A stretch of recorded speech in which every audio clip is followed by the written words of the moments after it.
자, 오늘의 말씀으로 돌아가 봅니다. 사울은 이스라엘 땅에서 가장 장대하고 준수한 청년이었습니다. 오늘 말씀 볼까요? 기스에게 아들이 있으니 그의 이름은 사울이요 준수한 소년이라.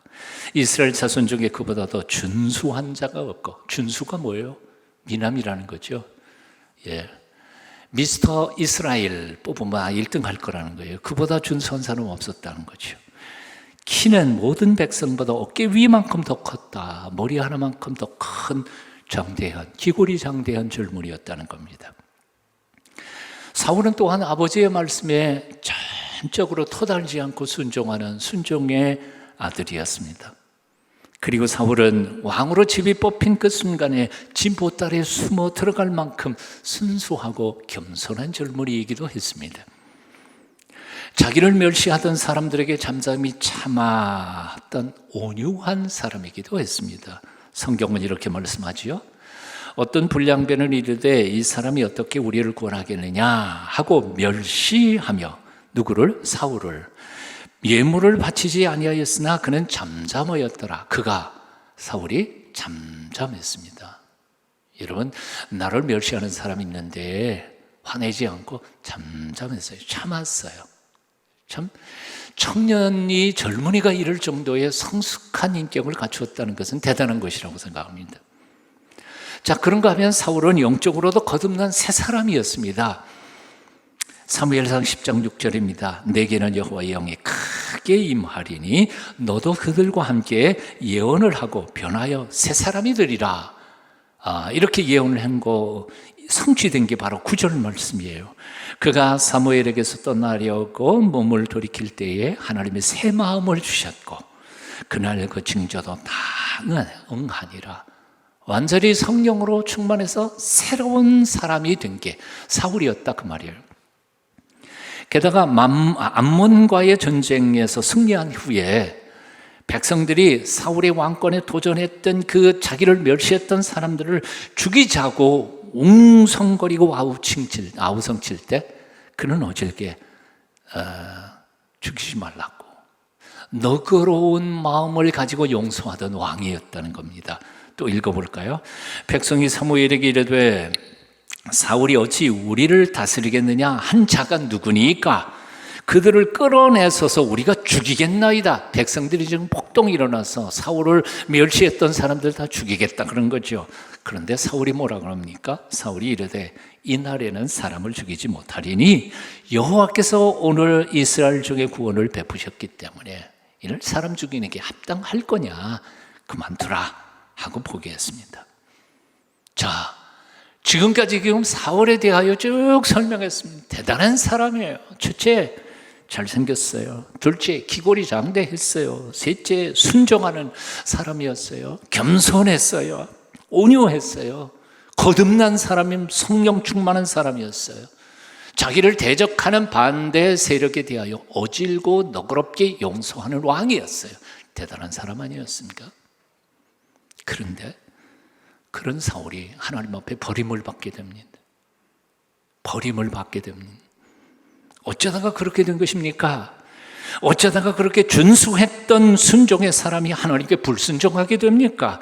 그토록 겸손하고 너그러웠던 사람이 어떻게 아들 같은 다윗 죽이겠다고 그토록 악랄하게 되도록겠습니까? 하나님의 영에 충만했던 그 사람이 어떻게 악령에 시달리다가 결국은 전쟁통에서 처절하게 죽어가게 됩니까? 우리는 성경 속에서 그 이유를 여러 가지로 발견하게 됩니다. 교만, 시기, 질투심, 탐욕, 불순종, 온고집. 실제로 사울은 처음에는 겸손했습니다. 하지만 나중에는 점점 더 교만해졌습니다. 처음에는 순종했지만 점점 불순종하는 사람이 되고 말았습니다. 처음에는 너그러웠던 사람이 백성들이 노랫소리 한마디에 불끈하고 분노로 폭발합니다. 사원의 충고에도 귀를 기울이던 그 소통의 사람, 그가 아들 요나단의 말도 안 듣고 딸 미갈의 말도 안 듣고 나중에는 하나님의 사람인 사무엘의 말도 안 듣고 결국 마지막에는 하나님의 말씀도 전혀 듣지 않는 소통 부재위에 고집불통이 되고 맙니다. 그래서 결국 그는 아무도 고칠 수 없는, 완전히 망가져버린, 그래서 하나님마저도 포기하고 내버릴 수밖에 없는 폭군이 되어버리고 만 겁니다. 그렇습니다. 사울의 문제요, 교만이 문제고, 불순종이 문제고, 시기 질투심이 문제고, 소통 부재가 문제고, 온고집이 문제고, 사실은 따지고 보면 사울의 생애 영역 전부가 다 문제였습니다. 문제 아닌 게 없었습니다.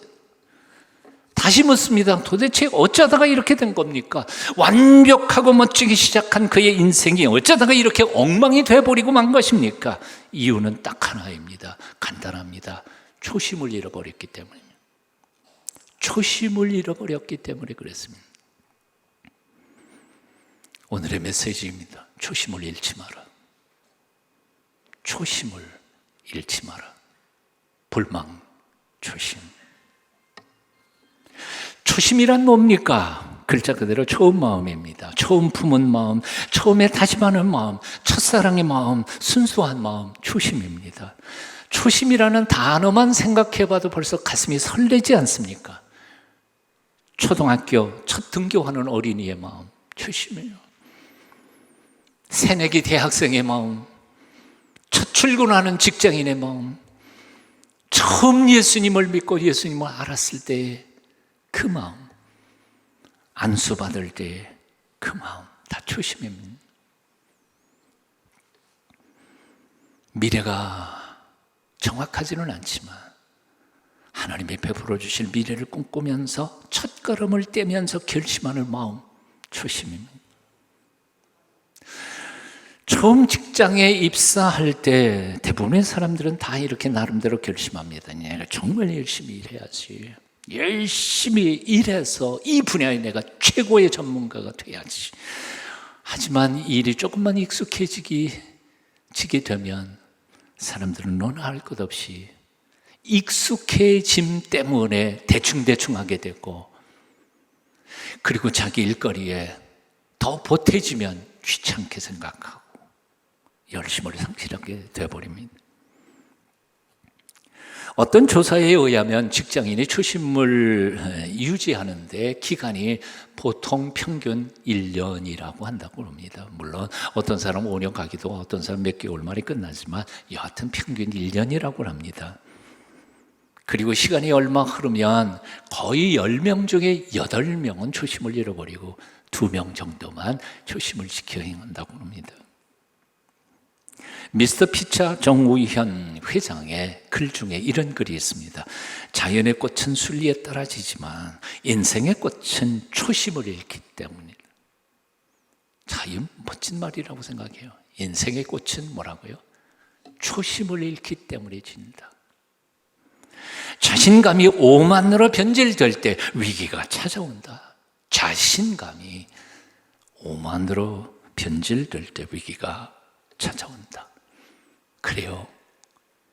익숙함이 적이에요. 이 정도면 내가 할 수 있겠다 생각하는 익숙해진 순간 열정을 잃어버리고 그리고 최선을 다하지 않게 됩니다. 그래서 망하는 겁니다.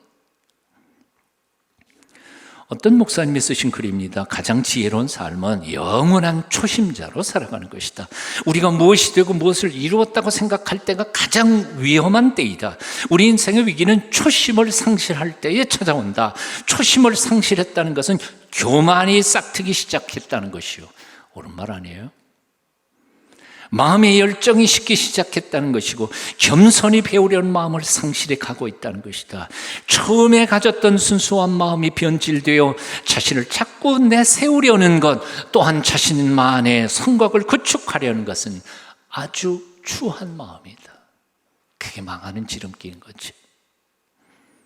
그렇습니다. 초심을 잃으면 교만이 싹트기 시작합니다. 초심을 잃으면 처음 먹었던 결심이 식어버리고 겸손히 배우려고 하는 열정도 사라져버립니다. 그 순수했던 첫 마음이 변질되어 버리면서 자신이 만들어 놓은 업적, 그 조그만 업적에 강조하고 그것을 자랑하고 더 나은 작품을 만들어내기 위하여 최선을 다하지 않게 됩니다. 이 정도면 됐잖아. 그리고는 옆에 있는 동료들과 선한 경쟁을 하기보다는, 그래서 함께 성숙해 가기보다는 자신을 위협하는 적으로 알고 바로 그놈들을 수단 방법을 가리지 않고 제거하기 시작하는 것. 초심을 잃어버린 사람의 대표적인 특징입니다. 그토록 순수했던 사울이 왜 그토록 엉망으로 망가졌을까? 그렇게 겸손했던 청년이 어찌 그리 교만해졌을까? 그토록 순종하던 사람이 어떻게 그렇게 완고하고 불순종하며 탐욕적인 인간이 돼버리고 말았을까? 그토록 너그럽고 착했던 사람이 어떻게 그렇게 포악한 인간이 될 수 있었을까? 초심을 잃어버렸기 때문에. 그래서 사람이 변질되어 버린 거지. 겉사람은 하나도 바뀐 게 없어요. 마음이 변질된 거예요. 교회 안에도 얼마나 많은 사람들이요, 변질되어 가는지 몰라요. 처음 신앙을 잃어버리고 개구리 올챙이적 생각을 못해서 그렇습니다. 아말렉을 진멸하라 하신 말씀 앞에서 하나님의 도우심으로 아말렉을 싸워서 대승을 거두었습니다. 하지만 그 결과 뒤처리를 사울은 하나님의 말씀대로 행하지 않았습니다. 읽어볼까요? 사울과 백성이 아각과 그의 양과 소의 가장 좋은 것 또는 기름진 것과 어린 양과 모든 좋은 것을 남기고 진멸하기를 즐겨 아니하고, 뭐요? 좋은 것은 다 남기고 진멸하기를 즐겨 아니하고 하나님의 명령 순종하기를 기뻐하지 않았어요. 가치 없고 하찮은 것을 진멸하니라. 뭐 어차피 버릴 거 쓰레기를 그냥 버리고 그걸 순종했다고 생각하는, 모든 좋은 것은 남기고 진멸하기를 즐겨 아니하고. 사울은 하나님의 생각보다 자기 생각이 옳다고 판단했어요. 이렇게 좋은 것들을 왜 없애야만 해? 조금 좀 남겨놔도 좋지 않을까? 난 나중에 조금 이거 먹고 싶고 쓰고 싶은데. 자신의 생각, 하나님의 생각에 관심 없어요. 다 진멸하시라는 하나님의 말씀이 마음에 들지 않았어요. 그래서 하나님의 명령을 따르는 것이 즐거워하지 않았어요. 기뻐하지 않았어요. 그래서 눈에 보이는 것, 좋은 것들은 따로 떼서 숨겨놓고 가치 없는 것들만 살짝 없애버렸어요. 모든 좋은 것을 남기고 진멸하기를 즐겨 아니하고 가치 없고 하찮은 것은 진멸하니라. 한마디로 말해서 사울은 하나님의 말씀 앞에 순종하기는 했어요. 하지만 순종하는 흉내만 냈을 뿐이었지. 사울의 그런 불순종에 하나님은 마음이 아프셨습니다. 마음이 아프셨습니다. 그래서 그 밤에 사무엘을 부르셨습니다. 그리고 사무엘에게 자기 속을 털어놓으셨습니다.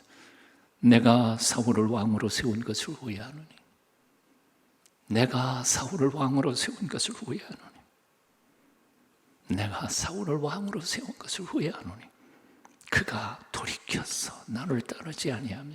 여기 돌이켜서라는 말이 회개한다는 말이에요.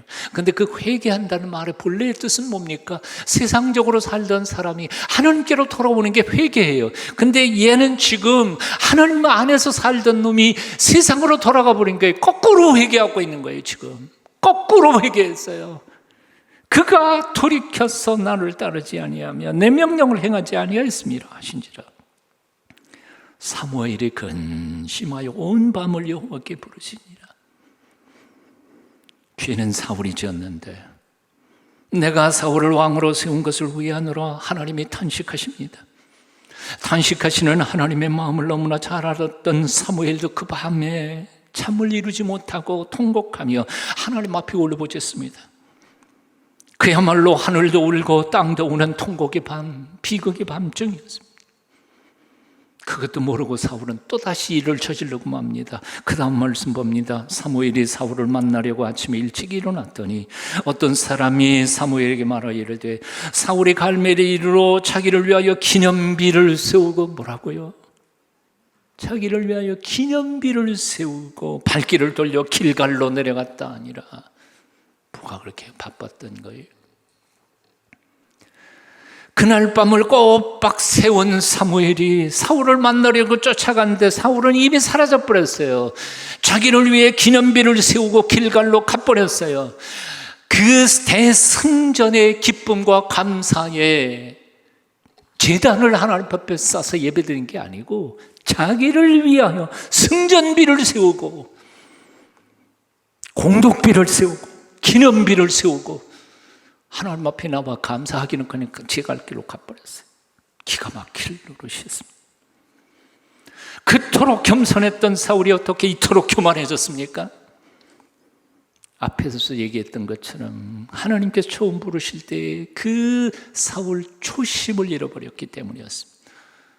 왕으로 뽑혔을 때 보따리 속으로 숨었던 그 순수함을 잃어버렸기 때문이었습니다. 그래서 사무엘은 사울에게 이렇게 말합니다. 사무엘이 이르되 왕이 스스로 작게 여길 그때에, 언제요? 왕이 스스로 자기 자신이 작게 여길 그때에, 내가 별 볼 일 없는 사람은 왕이 되면 되겠습니까? 스스로 인정하면서 고백할 그때에 이스라엘 지파의 머리가 되지 아니하였나이까? 옛날 사울 왕이여, 당신은 그런 사람 아니었었습니다. 유진 피터슨의 메시지 성경에 보면 이 본문을 다음과 같이 풀어서 썼습니다. 사무엘이 말했다. 처음 이 길에 들어설 때 당신은 보잘것없는 사람이었습니다. 왕께서도 그것을 알고 있었습니다. 그때 하나님께서 당신을 이스라엘 가운데 가장 높이 두셔서 왕으로 삼으셨습니다. 사울이 스스로 자신의 보잘것없는 존재임을 깨닫고 고백할 때, 그때 하나님은 그를 왕으로 높이 세우셨습니다. 하지만 이제는 사울이 더 이상 자신을 그렇게 보잘것없는 존재로 생각하지 않게 된 것이 문제인 겁니다. 사울은 더 이상 하나님의 말씀, 하나님의 생각, 하나님의 꿈, 하나님의 뜻보다는 자신의 위치, 자신의 영광, 자신의 생각, 자신의 꿈이 더 중요한 사람이 되어버리고 만 것입니다. 하나님이 왜 사울을 왕으로 세웠습니까? 그를 통하여 이스라엘 백성들을 구원하며 구원의 역사를 그를 통하여 이루기를 원하시는데, 지금 사울에게는 관심이 그게 없습니다. 오직 자신의 영광과 대접받는 것만 있었습니다. 하나님께 대해는 하나님이 더 이상 내게는 필요 없다고, 나 이미 충분히 영광을 받고 있고 힘을 가지고 있는데 하나님 나하고 무슨 상관이 있어요? 그리고 하나님의 말씀을 순종하지 않게 되니까 하나님은 할 수 없어요. 가슴을 아픈 가슴으로 그를 내치실 수밖에 없으셨던 것이죠. 왕이 여호와의 말씀을 버렸으므로 여호와께서도 왕을 버려 왕이 되지 못하게 하셨나이다. 한번 같이 읽어보실까요? 왕이 여호와의 말씀을 버렸으므로 여호와께서도 왕을 버려 왕이 되지 못하게 하셨나이까. 몇 주 전에 함께 묵상했던 인물 삼손에 대한 사무엘 주의 뭐에 글을 기억하실 줄 압니다. 그 중에 몇 부분만 다시 읽어드립니다. 모세의 일생을 한 편의 웅장한 서사시라고 한다면 삼손의 생애는 한 편의 짧은 비극이었다. 모세는 이스라엘 장래를 예언하며 축복하면서 죽어갔지만 삼손은 자기 눈을 뽑은 원수들을 향해 복수의 기도를 하며 죽어갔다. 같은 하나님을 믿었고 같은 하나님의 영의 감동을 받았으면서도 이들의 생애는 어찌 그렇게도 대조적인가? 그들은 같은 믿음을 가졌지만 똑같이 신실했던 것은 아니었기 때문이다. 똑같이 신실했던 것은 아니었기 때문입니다. 한마디로 모세와 삼손의 차이는 신실성의 차이였다는 거죠. 여러분, 신실성이라는 게 뭐죠? 신실함, 신실성이란 처음 마음 먹은 그 마음의 뜻을 끝까지 지켜가는 것이 성실이에요. 신실이에요. 마음이 해가닥 바뀌는 게 아니라. 12지파 중 가장 작은 베냐민 지파 출신으로 초대 이스라엘 왕이 되었던 사울. 젊은 시절에는 멋지게 출발을 했지만 종국에는 버림받아야만 했던 비극적인 사울의 인생 스토리 앞에서 오늘 우리는 우리 자신을 정직하게 돌아봐야 할 것입니다. 우리는 지금 어떤 모습으로 하나님 앞에서 살아가고 있습니까? 자신에게 한번 꼭 물어보십시다. 하나님께서 나를 부르실 때 그 순수했던 모습 아직도 내게 지금 남아있는가? 남아있습니까? 하나님께서 처음 나를 부르실 때 그 순전한 믿음이 아직도 내게 있을까? 혹시 하나님께서 보시고 기뻐하셨던 내 순수한 모습은 다 잃어버린 채 반질반질한 예수쟁이, 그럴듯한 폼만 잡고 있는 이중인격자 바리새인이 된 것은 아닐까? 곰곰이 생각해 보자고요. 내가 사울을 왕으로 세운 것을 후회하노니 신학교를 졸업하던 그때 우리 졸업생들에게 교수님 한 분이 유언처럼 남겨주신 말씀이 있습니다. 외과 의사가 첫 수술 때 자기 앞에 누워있는 환자가 고장난 기계가 아니라 천하보다 귀한 한 생명님을 기억하며 두려운 마음으로 수술 칼을 들던 그 떨림, 그 생명에 대한 경외심을 잃지 않는다면 그는 아주 유명한 의사는 못 될지 모르지만 적어도 돈만 아는 돌팔이 의사는 되지 않을 것입니다.